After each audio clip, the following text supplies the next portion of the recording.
School खत्म हो गया है, अब आप कॉलेज की तलाश में हो, मुझे पता है। वीडियो को पूरा देखना बहुत फायदेमंद हो सकती है, क्योंकि 1 साल का एक्सपीरियंस है, कुछ ना कुछ तो सीखा ही होगा मैंने। देखिए, मुझे पता है आप स्कूल से आए हो, आपको बहुत सारी एक्साइटमेंट भी होगी, है ना, लेकिन आपको गलती नहीं करना है, क्योंकि आपके माता पिता बहुत मेहनत से वो पैसा कमाते हैं, ठीक है ना। नमस्कार साथियों, मैं हूं अमन सिंह चौहान और मैं करीब 1 साल से शिक्षा व्यवस्था में काम कर रहा हूं। ये मेरा इंस्टाग्राम पेज है, जिसमें मैं स्टूडेंट्स की प्रॉब्लम को सॉल्व करने की कोशिश करता हूं और अधिकतम सॉल्व की हैं प्रॉब्लम्स। मैं आपको कुछ प्रॉब्लम्स के बारे में बताना चाहता हूं जो कॉलेजेस में होती हैं। क्या होता है, कई स्टूडेंट्स एक्साइटमेंट में, जल्दबाजी के चक्कर में कॉलेजेस में एडमिशन ले लेते हैं और जो गलतियां कर देते हैं उसकी वजह से उनके सालों साल ख़राब हो जाते हैं, मेंटली डिप्रेस्ड हो जाते हैं, काफ़ी समस्याएं हैं।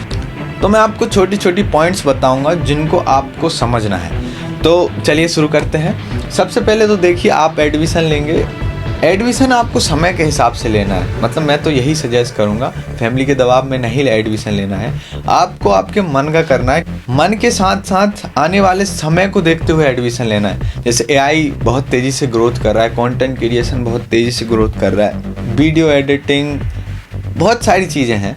आप वही पुराने ज़माने के हिसाब से नहीं चलना, नए ज़माने के हिसाब से चलना, तो समय के हिसाब से, ठीक है।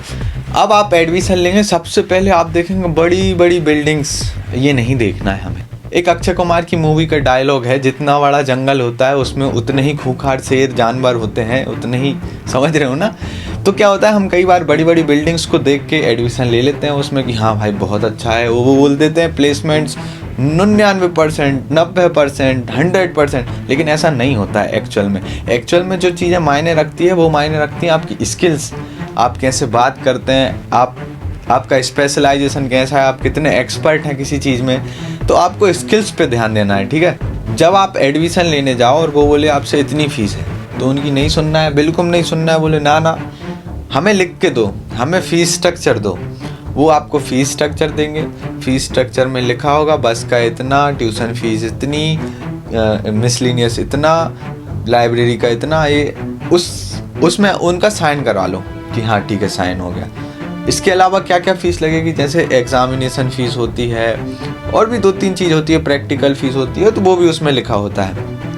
अब उनका साइन करा लो, उनका साइन कराने के बाद ही अपने पास रख लो, उसके बाद ही एडमिशन लेना। नहीं तो वो बताएंगे 50,000 फीस, हो जाएगी वो 1 लाख। ऐसा ही होता है। मैं 1 साल से इसी फील्ड में हूँ और इन समस्याओं को लेकर देख रहा हूँ स्टूडेंट्स कितने परेशान हैं। अब हमारे पास भी ज़्यादा प्रूफ नहीं होते तो हम भी उसमें ज़्यादा कुछ नहीं कर सकते, लेकिन अगर हमारे पास प्रूफ रहेंगे, आप कलेक्ट करके रखोगे, तो हम आपके लिए लड़ेंगे।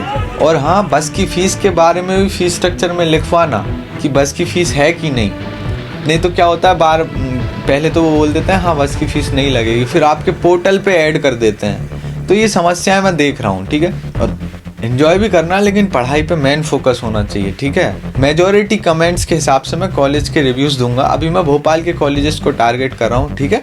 अब वीडियो अच्छी लगी हो तो वीडियो को लाइक और सब्सक्राइब करना।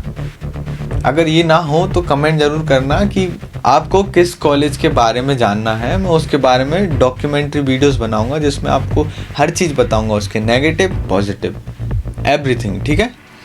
जय हिंद। मैं हूं अमन सिंह चौहान, मेरा लक्ष्य एजुकेशन की स्थिति में सुधार।